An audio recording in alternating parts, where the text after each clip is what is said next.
রামিসার যে ঘটনা,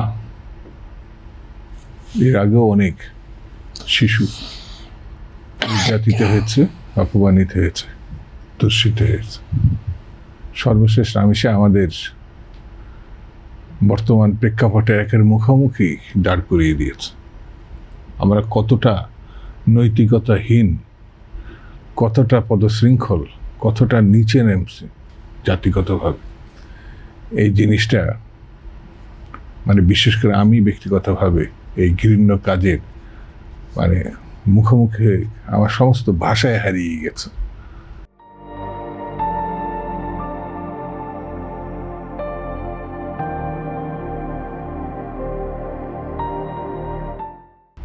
এই জাতি তো ৭১ সালে মুক্তিযুদ্ধের মধ্য দিয়ে স্বাধীনতা অর্জন করেছে। দীর্ঘ একটা মুক্তিযুদ্ধের লড়াই ছিল ২৪ বছরের পাকিস্তানের প্রেক্ষাপটে, তারপরে যুদ্ধ। সেই যুদ্ধে অন্যতম একটা দিক ছিল এই দেশে মা বোনদের উপরে সেই সময় যারা বাংলাদেশ চায় নাই, তারা নির্মম নির্যাতন করেছে, তার সংখ্যাও ২ লক্ষের অধিক।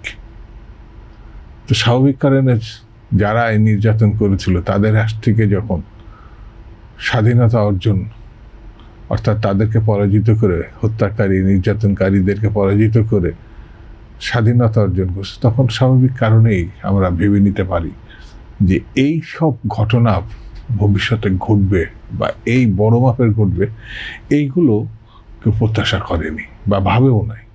কিন্তু গত ৫৫ বছরের ইতিহাসে একাধিকবার এমন অনেক ঘটনা ঘটেছে যা শুধু লজ্জাজনক না, আতঙ্কজনক।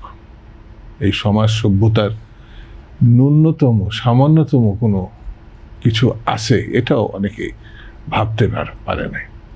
যেমন এই যে মব সংস্কৃতির কথা একটু আগে আপনার রতন ভাই যেটা উল্লেখ করলেন, এটা গত ১৮ মাসে, অর্থাৎ ডক্টর ইউনূস সাহেবের যে সময়টা, সেটি হচ্ছে একটা জগৎ বিখ্যাত গণঅভ্যুত্থানের মধ্যে ২৪-এর একটা পরিবর্তন হয়েছিল। তার আগের যে সরকার, সেই সরকার বাংলাদেশের গণতন্ত্রকে ভুলুণ্ঠিত করে একটা কর্তৃত্ববাদী শাসন একটা দীর্ঘ সময় এখানে যে প্রতিষ্ঠা করেছিল, সেখানে অনেকে ভাবতে ভুলে গেছিল যে আর সত্যি এই অপশক্তিকে সরানো যাবে কিনা। অনেকে তার সঙ্গে আপোষ করেছে।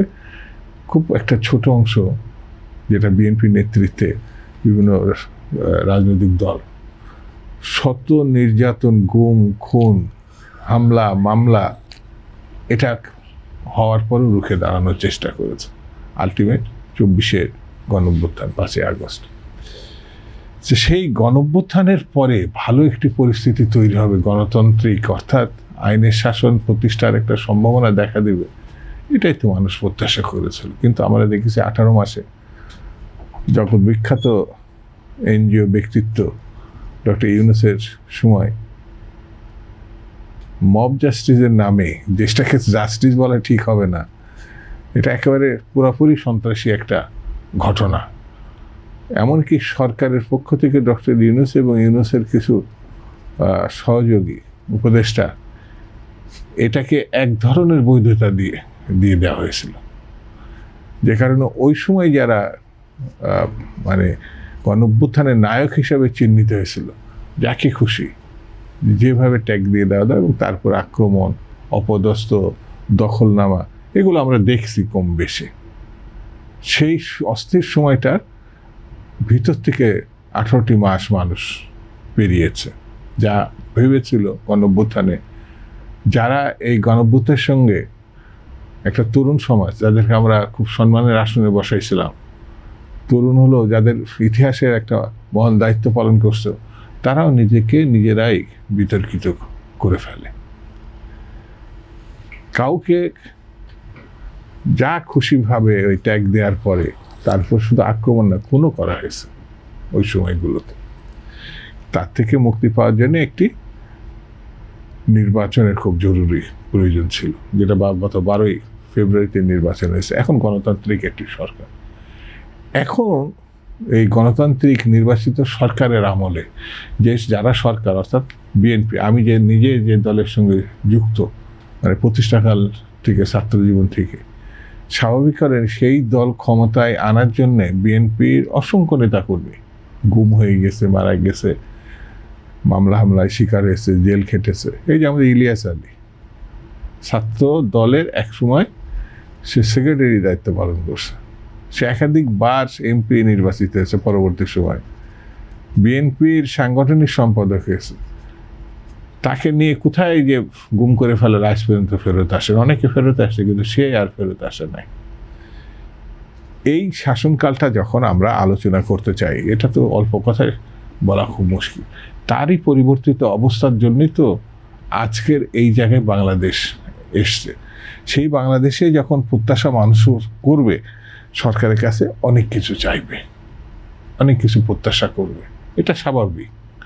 যেমন আইন শৃঙ্খলার ক্ষেত্রে চাইবে, ঠিক তেমনি আমাদের একটা খুব বড় সেকশন সক্ষম তরুণ, শিক্ষিত অশিক্ষিত, যেভাবে ব্যাখ্যা করে না, তারা কাজের সন্ধানে ঘুরে বেড়াচ্ছে, বেকার।